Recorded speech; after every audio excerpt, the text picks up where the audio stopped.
incredibly early time to get ready and head off out to go moth trapping, but when it's the 15th of December and it's a generally overcast day, that's the time I need to get sorted out and get set off in order to arrive on site either just before it starts to get dark or as it's getting dark. The chosen site today I'm not sure of yet again, but I think we're heading out towards Retford.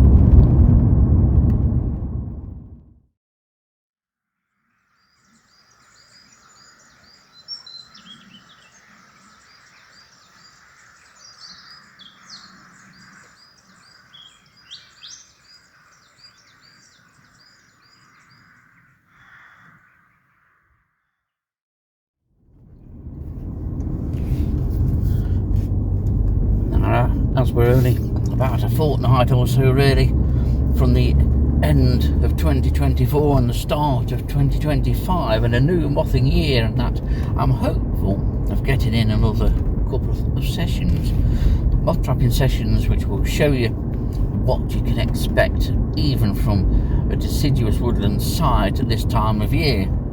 Don't get your hopes up.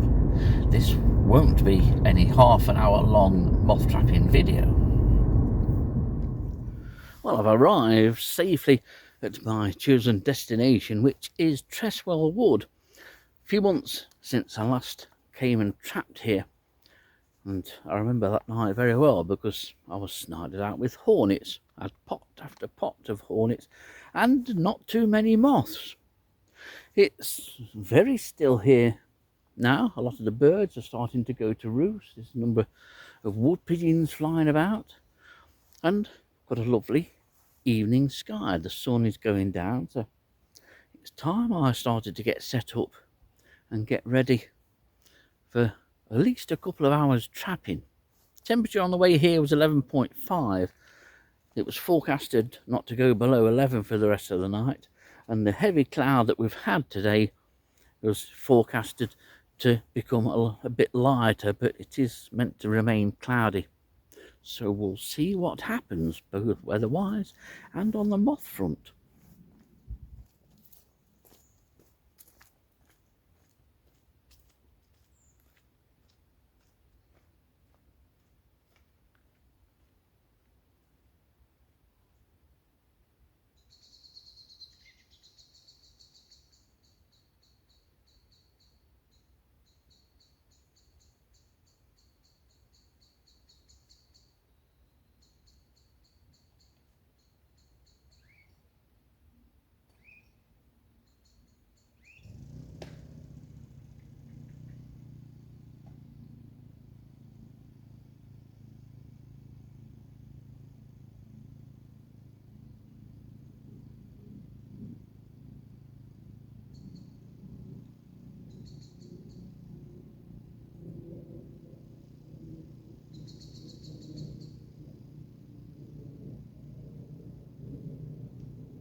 Well, we're all set. The light is on and steadily warming up. It is overcast, mild, but there just seems to be a little bit of a chill in the air. However, there are a number of species which are built for flying at this time of year, and hopefully we won't be leaving here mothless.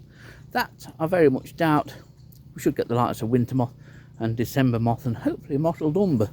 Although mottled umber seems to have been in short supply in the last 2 or 3 trapping sessions that I've had. But we'll see. So then, almost an hour after setting off from home, we're now setting off with the light. What will come in is at least some signs of insect activity, which is good. So 16:10 is the start of this trapping session. Might not be much come in, especially early on, but we'll see. Don't trap, don't find out what comes in, do we?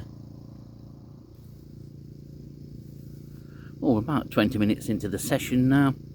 Nothing has come in yet, but as you can see from the background sky, it's still quite well lit up. Lit up beautifully too by the remnants of today's sun. Not that we saw any, of course. It's been so dark and gloomy again all day today. So we await the first moth. I suspect it may well be something like a male winter moth or possibly December moth. I've no idea really what moths to expect here. Similar sort of species list, I would imagine, to the likes of Gamston Wood and Eaton Wood, which aren't too far away, but we shall see. All a learning curve, this for me. Well, 1640, and all of a sudden 3 moths have come in, and this is the first of them, a rather dark and melanic looking winter moth that just came in and fluttered around and has immediately settled down, and that was promptly followed by a rather small December moth. But this is pretty much your type of fare that you're going to get trapping during the winter months. But a winter moth is a moth. If you need a fix, you need to trap any kind of moth. But in terms of well marked winter moths, this is about as worse as you can do. I may well take this home actually to photograph, because I've never seen one this dark. But there again, I've never trapped lots and lots of winter moths. So all of a sudden 3 moths have arrived, and I'll have a look at the third one, which is a micro moth. Looks a little bit interesting. Well, I had a look at this small moth that's in the pot, as what seems to be, well, 4th or possibly 5th winter moth has come in. Interesting thing about that actually is that you've seen how large the sheet is. All 4 of them are within 12 inches of each other. So all coming in from that side and then swinging around, or coming around this way and landing on this sort of northeastern corner of the sheet. But I'm sure that will change. But anyway, we're starting to do all right. And here you may well be able to just see this small moth wandering around in this container. I am taking it home. I have got photos of it, but I just need to take it home, photograph it, and just check it. It will be released completely unharmed, but it is Caloptilia stigmatella.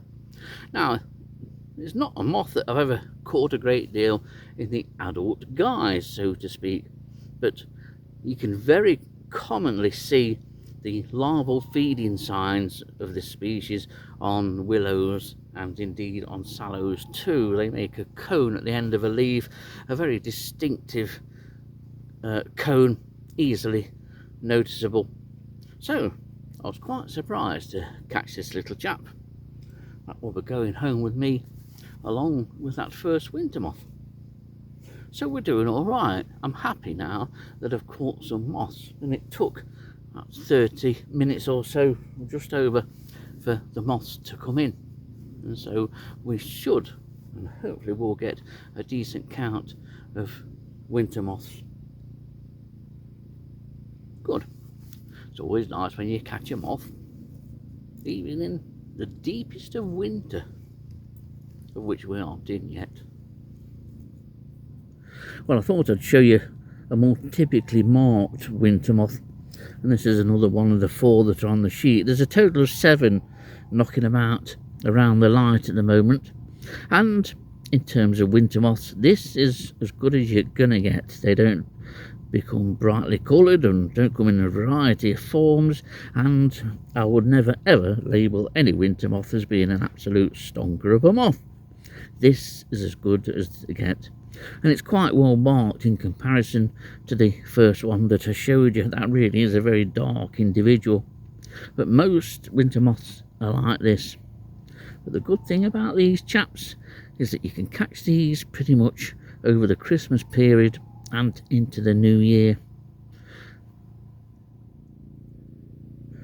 Now here's a nice one, and nice also because it's a bit of a surprise. I'd forgot about the potential for red-green carpet to turn up, and of course it's only the females of red-green carpets that successfully overwinter to lay eggs and produce the next brood in the spring. And this is a really nice individual. It may not appear it on the light looking through the camera now, but it's really well marked. Came in and settled down straight away. So this is the 4th species that we have now. Slowly and steadily increasing number of winter moths. And now this beautiful red-green carpet. What an absolute beauty.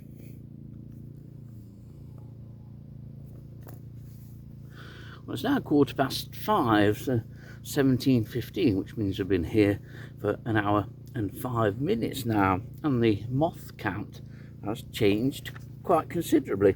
We're now on to 13 winter moths. There may well be 1 or 2 more, but they've just started coming in again after a little bit of a lull. But what has come in, and I will try and film this in a minute, is this, which is a mottled umber. One species that I was hoping for, but one which seems to have been around in small numbers this year. In fact, I don't think I even found the larva, which I normally do. It's a very easy larva to find if you beat enough bushes, so to speak. So that's nice that that's in.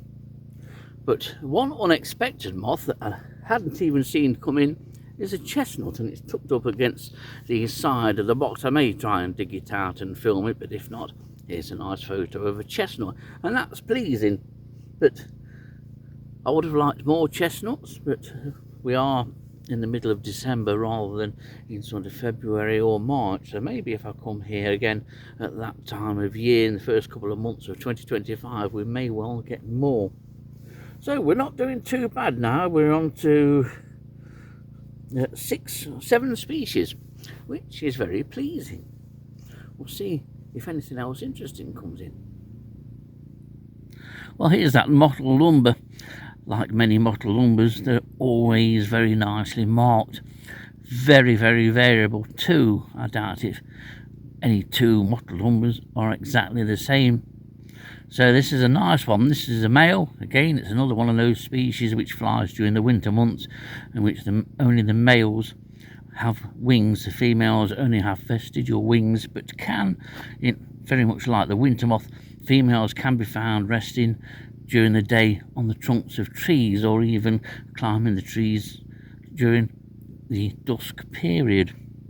But very nicely marked. There's a similar species, the scarce umber, which is, despite its name, fairly common, although less often recorded than mottled umber. But this is a nice one. Glad we've got this, but it's a species which seems to have had a poor year and is normally available this time of the year in decent numbers, and now you can see its proper full resting position. Now it's sorted itself out. So that's mottled umber, the 7th species that we've got in.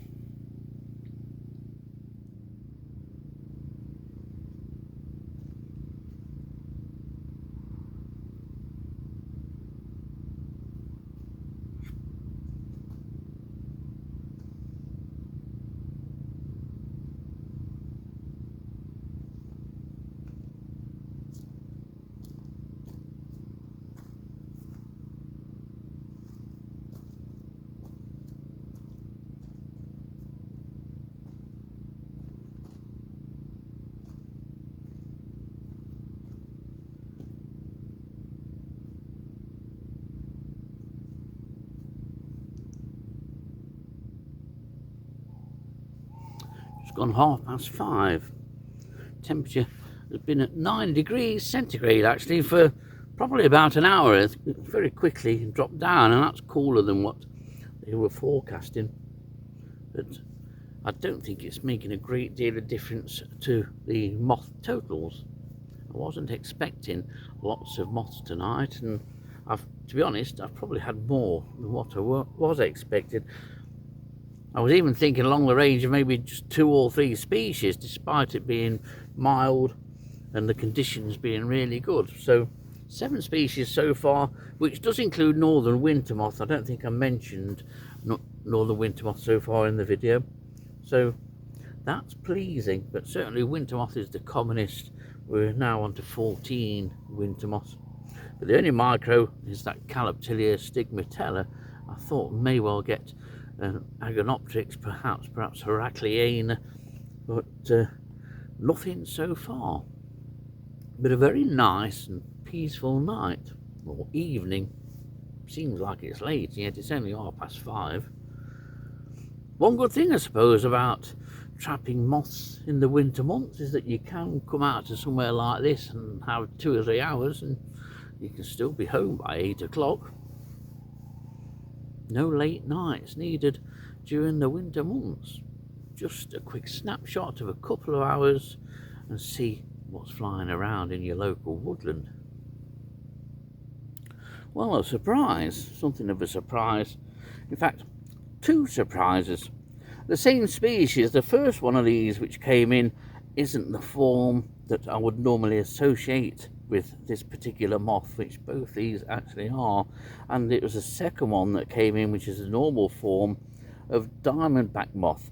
And that's what the first one is. But both are going home in an attempt to be photographed, because diamondback moth has, well, proved very, very difficult to get a photo of, or at least more than one photo of any individual.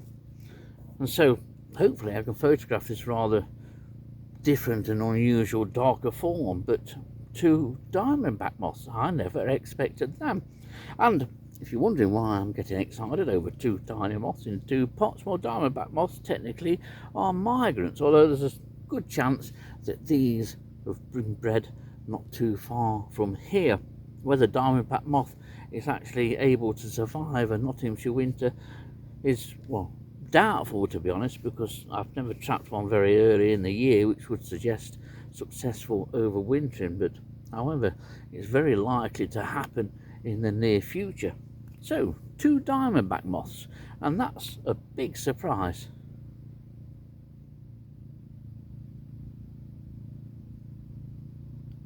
Well, as you can see from that, flight has generally stopped. Only the odd sort of a winter gnat or fungus gnat just flying around, but they're few and far between now, and most of them that are appearing near the light have been at the light for a while. Certainly we've come to a halt on the moth front, so I may well have another cup of tea and just see how we go for the next 10 minutes. But the temperature is now 8 degrees centigrade. It's only dropped very slightly from that 9 centigrade, which it seems to have been pretty much since the trap was switched on. But I say I might give it another quarter of an hour, just have a bit of a wander around and see if anything turns up and comes into the light.